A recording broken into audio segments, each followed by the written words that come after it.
Hi, ladies and gentlemen, I'm John Munsell. This is Communicating Today. We've been on Channel 10 for a very long time, over 20 years, working our way up to show number 700 as I speak.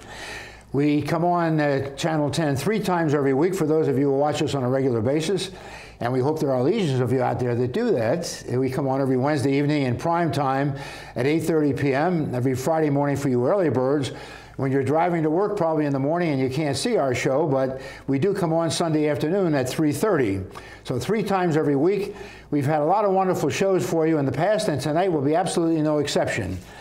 Ladies and gentlemen, I'm proud to be an American, and I'm even equally proud to be a resident of the wonderful state of Virginia, which has produced no less than 5 presidents. And even below that, I'm very happy to live in Fairfax County for a couple of different reasons. Wonderful, we have a wonderful school system here. We're close to the proximity of the federal government, which provides a lot of opportunities, a lot of jobs and so forth in this area. And one of the reasons why that has taken place and we have the jobs that we have and we have the opportunities that we have is because of the organization that is being represented on our program tonight, which happens to be called the Fairfax County Economic Development Authority. And we have as our special guest on our program today, its president, Dr. Gerald Gordon. May I call you Jerry? Please do, John. Thank you. Okay, Jerry, thank you so much for coming on our program and being our special guest on our show and Communicating Today. Now, I know that you've been involved in this wonderful organization, the EDA, the acronym EDA, Economic Development Authority, for many years, since way back in 1983, and you took over as president and CEO just a few years after you became active and involved in it, and have been the CEO and president ever since. That's right. And so I guess you've got to take a lot of credit for all the wonderful things that have happened. And also your vice president of communications, Alan Fogg, and too, by the way, I have to give a lot of credit to because he helped us to put this program together. Thank you very much, Alan. He said, he reminded me this afternoon on an email, he said, don't forget to remind the people watching your program that this is the 50th anniversary, 2014, of the EDA. That's right. Congratulations. Thank you. We were actually established by the legislature in Virginia in 1964, 50 years ago. Wow. And then somewhere along the way, the General Assembly in Richmond for the state of Virginia kind of made it official, and we now have an Economic Development Authority. And then there was a blue ribbon panel more recently, back in 1976, that decided that because of the tremendous potential growth in Fairfax County, population-wise, number of kids in school and so forth and so on. Maybe you want to elaborate a little bit on that. Decided they better look into the future a little bit more and do what? Yeah, thanks, John. In 1976, Fairfax was just over 450,000 residents. The demographers and the planners of the day looked forward to 1990, so about 14 years hence, and forecasted the population growth to reach 800,000. Right. In the 1990 census, it was 819. And they saw dramatic demands growing for new schools and public safety and parks and libraries and infrastructure and all the things that constitute our quality of life. So the Board of Supervisors concluded that we needed the business community to grow in order to help offset the cost of public services for residents. And it's worked. And grow it did, Jerry, because I have a couple of statistics here that I found on our good friend Google. We all have to go back to him every once in a while, that's for sure. Space went from way back when you took over, 32 million square feet to 115 million square feet, which is almost 4 times an increase in space for future companies to come in and build buildings and office buildings and what have you, factories and warehouses. Jobs increased from 243,000 jobs about 40 years ago up to 600,000 jobs, an increase of almost threefold over that period of time. The real estate tax, which all of us real estate owners and homeowners, we always shirk and we hate to see that number come in every year when the county is asking us for the real estate tax, has actually gone down by 1/3. So that was excellent good news. And so all the wonderful things that have happened over these past 35, 40 years or so have been a result of a lot of it, what your organization, the Economic Development Authority, has brought to bear. We've had a great deal of success over the last 30 years, but it really starts with the product that we have to market. As you said, we have excellent public schools. We have great geographic position. We have a very, very high qualified workforce. Businesses want to be here. They just need to be educated about the benefits. Right now, I know that your background, you have a PhD, and I looked back on your record on Google again, and I found that your PhD was in international economics, right, if I'm not mistaken. And I know that's important because your EDA, the Economic Development Authority, has offices in several locations around the world. You're in places like Munich, Germany, and Tel Aviv, Israel, and India, and a few other places. And you need to be acquainted with what's going on around the world, not just in the United States economically, but what are the other people in the other parts of the world doing? Because we're going to try to lure some of these companies to come to Fairfax County to provide the jobs that we were just talking about a moment ago, yeah, to continue the tremendous economic growth that we've enjoyed. So the international economics degree that you have as a PhD certainly comes in good stead, I'm sure. It helps. We have offices, as you said, in 5 overseas locations, also right, including London and Bangalore, India, Seoul, Korea, right, Germany, and Tel Aviv. And companies are coming in. We have over 400 of them now. They hire about 30,000 people in Virginia. These are not people coming from overseas, but people who are Virginians and other people in the region who come to work for these companies. And they're filling office space, and they're paying taxes, and they're good corporate citizens, and they're providing goods and services that are in demand. Which is why, Gerald, that we have the wonderful low unemployment rate that we have here in our area, in Fairfax County, which, as you and I were talking before the show, is somewhere in the neighborhood of 4%. Right.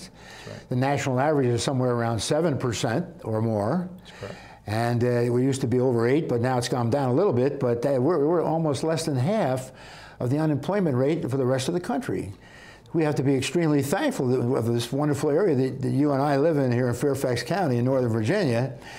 And I guess having the federal government nearby doesn't hurt too much with the federal spending as it is. But I see one fly in the ointment there, though, Gerald. And again, we were talking a little bit about this before the program. We have this thing called the national debt, which is in the neighborhood of now $17 trillion and growing by billions of dollars almost every day. Soon to become 18 and then $19 trillion unless we do something to stop this terrible growth of our national debt.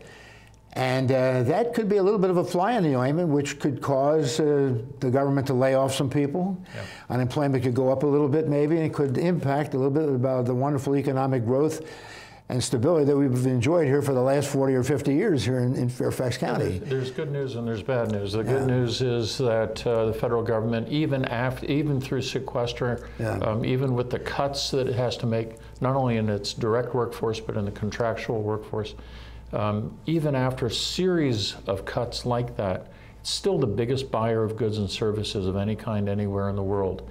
And it's in our backyard. So it's still a driving force and a good, strong anchor for the economy. The bad news is that the federal government is cutting back on valuable goods and services. These are things that have protected us. They have made our lives better throughout the United States. And so to see those services cut back is disconcerting for a variety of reasons. Yeah, another problem, maybe why some of this stuff has come about in this $1 trillion national debt is because we seem to be at a little bit of loggerheads here in the Washington, D.C. Nation's capital between the political parties, the Democrats and the Republicans. Can't seem to quite get their act together. The Republicans are determined to see Obama leave office one of these days and to take over the Senate, which is now controlled by the Democrats. And they're doing whatever they can to try to impact, and they kind of hold things up to a certain degree. And this may be causing some of the financial and economic problems that we're experiencing now, but hopefully this will all come to pass.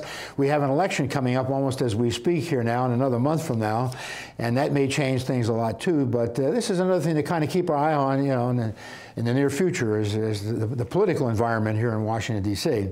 The beauty, if I may, John, is that we have spent a lot of time, at least in Fairfax County, diversifying the economy away from pure federal contracting.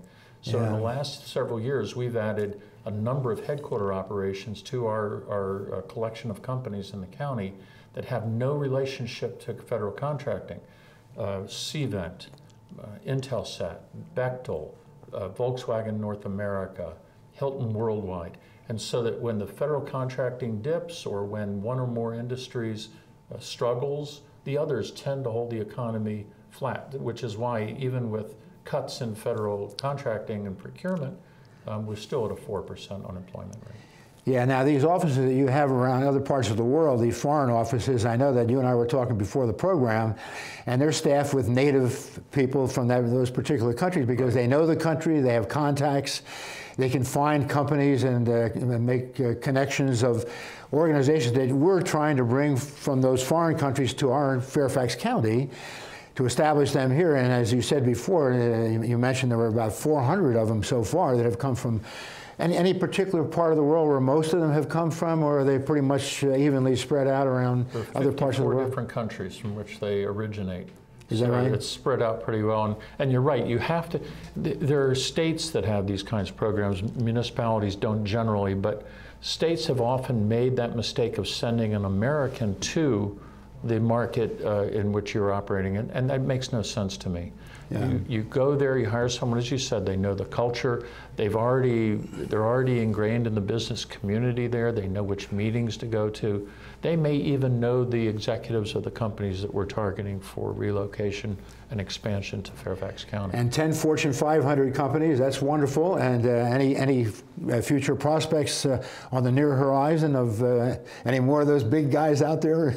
There always are, yes. There's always those, right. I know you're working on that very diligently, that's for sure.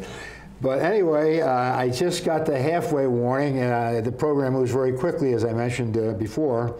And what we do is go back to the camera for a few seconds and reintroduce the program for you folks out there who may have tuned in a little bit late. We hope there aren't legions of you who did that. I'm John Munsell. This is Communicating Today. We've been on Channel 10 for a very long time, well over 20 years, approaching our 700th program. And we come on 3 times every week for those of you who watch us on a regular basis. Wednesday evenings at 8:30 in prime time, Friday mornings for you early birds when you're driving to work. Maybe can't or can see our show, we're not sure, but you're not texting or emailing, we hope, because that's very dangerous to do. Sunday afternoons at 3:30, so 3 times every week, and been doing it for a very long, long time. We have a very, very interesting and very important program that we're doing for you tonight. I have my special guest sitting alongside of me here, Dr. Gerald L. Gordon, who is the president, CEO of a terrific organization that has helped to foster the economic success and wonderful style of living that we have here in Fairfax County in Northern Virginia, called the Fairfax County Economic Development Authority, affectionately known as we do here in the Washington, D.C. area with acronyms as the EDA. Again, welcome to our program, Dr. Gordon, and we agreed that I can call you Gerald, or Jerry, right? Either one. Thank you for that privilege. But now we are going into the second half of our program, and we know we brought along a little PowerPoint presentation. There's about 10 slides that we have on that. And what we're going to do is we're going to ask our director, Raphael, back there in the control room, and in fact, he put up the first slide, Jerry, so if you want to be nice enough to take a peek at it and tell us what we're looking at there. Yes, sir. This is the last 50 years of population growth, and it shows a steady increase in Fairfax County up to shy of 1.2 million residents now. Current planning, for a variety of reasons, will take that ultimately to closer to 1.4 million, and that's going to continue to climb that ladder, as you see on the chart here. That's what you were talking about before, when that Blue Ribbon Commission decided they could foresee this kind of growth and decided that they needed an EDA desperately, and which is what you folks are. Communities sees this kind of growth, they worry about the costs of schools and roads and police and fire. This is a very interesting chart to me. In 1960, you can see that virtually the entire community was Caucasian. Today, we are highly diverse. That portion of the pie there on the right in 2013 that says white, that includes Hispanic men and women and families, which are counted as white. And so if you include them as another slice of that pie, we are somewhere about 48% collection of minorities. Very soon we will be a majority minority community. So we're well diversified and getting more so as time goes by. Absolutely. But we're still going to speak English, right? No matter what. That's all. I think Congress passed a law on that one, right? We got to speak, at least for the time being. I don't know what it's going to look like 10 or 20 years from now. I struggle with English, so anything else is a challenge for me. The public schools are approaching the level of 200,000. This is a year ago. It's now closer to 196,000 students in the public school system. They are extraordinarily diverse. The new public, not so new any longer, almost 2 years on the job. New Superintendent Karen Garza told me that in the world there are 196 countries that are recognized by the United States. 192 of those countries are members of the United Nations. Our public schools have all 196 countries represented in the public school system. That's amazing. So we're unbelievable. More diverse than the United Nations in that sense. Absolutely wonderful. The county's budget has continued to grow, and a large part of this since 1983, the tax rate was $1.47. Today it's $1.85 per $100 of assessed values. So the increase in whole dollar revenues that are generated from the real estate tax base primarily is in large measure due to the commercial side of that formula growing, not the residential side alone. And all of us homeowners, including you and myself, are very happy to see that the real estate assessments and taxes have gone down about a third over that period of time that we have there up on our chart. So that's always good news, because we always get that news once or twice a year from the county. Say, here's your real estate assessment tax for this year, and look at that. Yeah. And numbers sometimes in the tens of thousands. But anyway, be that as it may. But it's good that it could be even worse. I mean, if it weren't for the business contributions, because businesses pay $1 and they take back far less in public services than every $1 they contribute. Right. And residents flip that. We pay $1 and we take back much more, primarily because of the public school system. Yeah. And I know that the county budget, a good percentage of that goes to the school system. 53%. 53%, and I know that our superintendent always says that we're not getting enough money. What we have to do is we have to house many of our kids in trailers. We don't have enough money to build new schools and so forth and so on. So they always keep coming back to the Board of Supervisors, say, give us more, and the board says we can't, we don't have enough. We have to take care of police and fire and water and sewer and all the other things that our residents need in our county, but we'll do the best we can. So there's that constant battle between the county budget and the school system, which is a tough battle. It's almost like between the Democrats and the Republicans in the Congress. Well, the Board of Supervisors has regularly said that their #1 priority is the quality of the public education system. The state of Virginia's contributions to the public school system have declined. Federal contributions to public education have declined. County has to make up the difference as the population of the schools not only grows, but becomes increasingly diverse, which exacerbates the cost of public education. So it really is tough, but the Board of Supervisors has repeatedly said that is their #1 priority, and they've upheld that. And talk about diversification. And I know that besides the 400 foreign companies that now reside and have offices here in Fairfax County, and the 10 Fortune 500 companies that you mentioned a moment ago, you're diversified because there are many new businesses coming in that are minority owned, that are woman owned, and that are veteran owned. And you are encouraging that sort of thing so that we get this diversification that we just talked about before. There's plenty of opportunity here for everybody. That's exactly the point, John. Right. If you want to work, if you want to open a business, if you are smart, you have a good business plan, you figure out the financial plan, maybe have a little bit of luck, you can succeed here in Fairfax County and in this region. Color your skin, your gender, the country of your origin, none of that is relevant. What's relevant is whether or not you're good.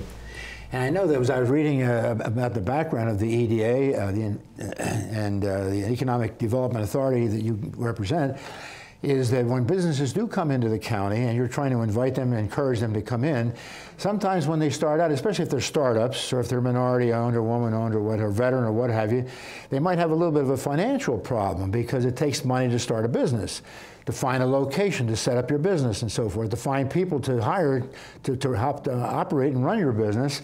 And you provide that kind of assistance because I know you have a wonderful staff of approximately 50 people at your headquarters here at Tyson's Corners. And you're divided up into market research and real estate advice and all kinds of things and financial assistance so that you can point people in the right direction and put them in touch with people who, banks, financial institutions, and I don't know if you want to expound on that a little bit, how some of those kind of services can be very helpful to bringing these new startup businesses into the county. Yeah, companies that are starting up now include not just first-time Americans, people who are looking at second careers, people who have finished federal service or military service, now ready to open a business of their own. And they all need financial assistance of some kind or another. A lot of people can go to what we call the Fs, the friends, family, and fools, who will help support them because it takes time to get the ramp up into the point where you're actually getting contracts and making a profit, or at least breaking even. And so they need that support. Some of us have friends or family who can help. Right. Not everybody does. So there needs to be structures in the community where anybody can get that kind of support as they start up their own businesses. And one of the things that the E-Day offers is that you have, kind of from a networking standpoint, you have connections with all kinds of activities around town. People that are doing job fairs, for example, for people to find jobs and so forth, business fairs for people to get started in businesses, franchise kinds of activities. And you can point people in those different directions if they want to start a new business, or they want to buy a franchise, or they want to get financial help, or they want to find a location, or they want to find a real estate. Whatever it happens to be. So networking, and I love that word, networking. It's always been a very important part of my business career. The Chamber of Commerce is a wonderful connection. We had the former president of the Chamber on our show a couple of times, and so we know that that's a great opportunity to connect. So there's so many different ways that you can point people in the right direction. And from the standpoint of the larger companies, the Fortune 500s, and the foreign companies coming in, I guess sometimes they might say, well, look, if we come into Fairfax County, can you find any special concessions that you can make for us, maybe from the standpoint of taxes or real estate or location or this or that? You want to expand a little bit on I'm glad you asked that, because you want to get one of these big Fortune 500 guys in here. You say, well, what are you going to do for us if we come into your county and do something for you? Yeah, many states and many cities and counties throughout the United States are very aggressive about offering incentives. And I am very, very proud to say that the Board of Supervisors in Fairfax County said, we will not do that. I've been there 31 years. We have never, ever. No handouts. Never given a tax abatement, a grant, a loan, any kind of financial support for a company to come in. The state of Virginia does have it's a very meager program called the Governor's Opportunity Fund, and the governor can elect to use some of that money to and sort of make the deal work for a company. Invite these people to make a decision. Right. Come on in. But we don't do that. We match the cash of the state, we match with infrastructure projects that have already been approved, and we just accelerate them in time, and that's a sufficient match. But we've never given a single dime to entice a company either to come here or to stay here. That's wonderful. That's very admirable, that's for sure. Now, I know that you have The Economic Development Authority received several awards. I know back in 2007, Time Magazine issued a wonderful, you want to tell us what that award was? Here's a chance to blow your horn a little bit. Well, thank you, because you can't make this stuff up, no. And you can't Time is pretty independent. Yeah, and you can't buy this kind of coverage. No. Time Magazine said that Fairfax County was one of the great economic success stories of our time. Yeah. And that was their quote in a story. It wasn't advertising of any kind. And that's just golden for us. You've also achieved a couple of personal awards too, I must add. You know, I saw this on Google and I said to myself, I don't want to embarrass Jerry on this program, but you were named, I think, one of the top 50 people most responsible for the economic success of the state of Virginia, or something to that effect. What was that? Yeah, you don't have to blow your horn too loud. Virginia Business Magazine, very kind. Yeah. The 50, I think, most powerful business people in the state or something. And there's so many other things that you've been awarded. I have no time. We're getting down to our last couple of minutes, Jerry, so if we had another half hour, then you can toot your horn some more, but maybe when we do another show and you come back and see us again, that'll be fine. And there's another magazine, I think it was called, it's a real estate magazine, Site Selection, and they had something to do with what? Fairfax County was named one of the top 10 economic development programs in North America. Yeah.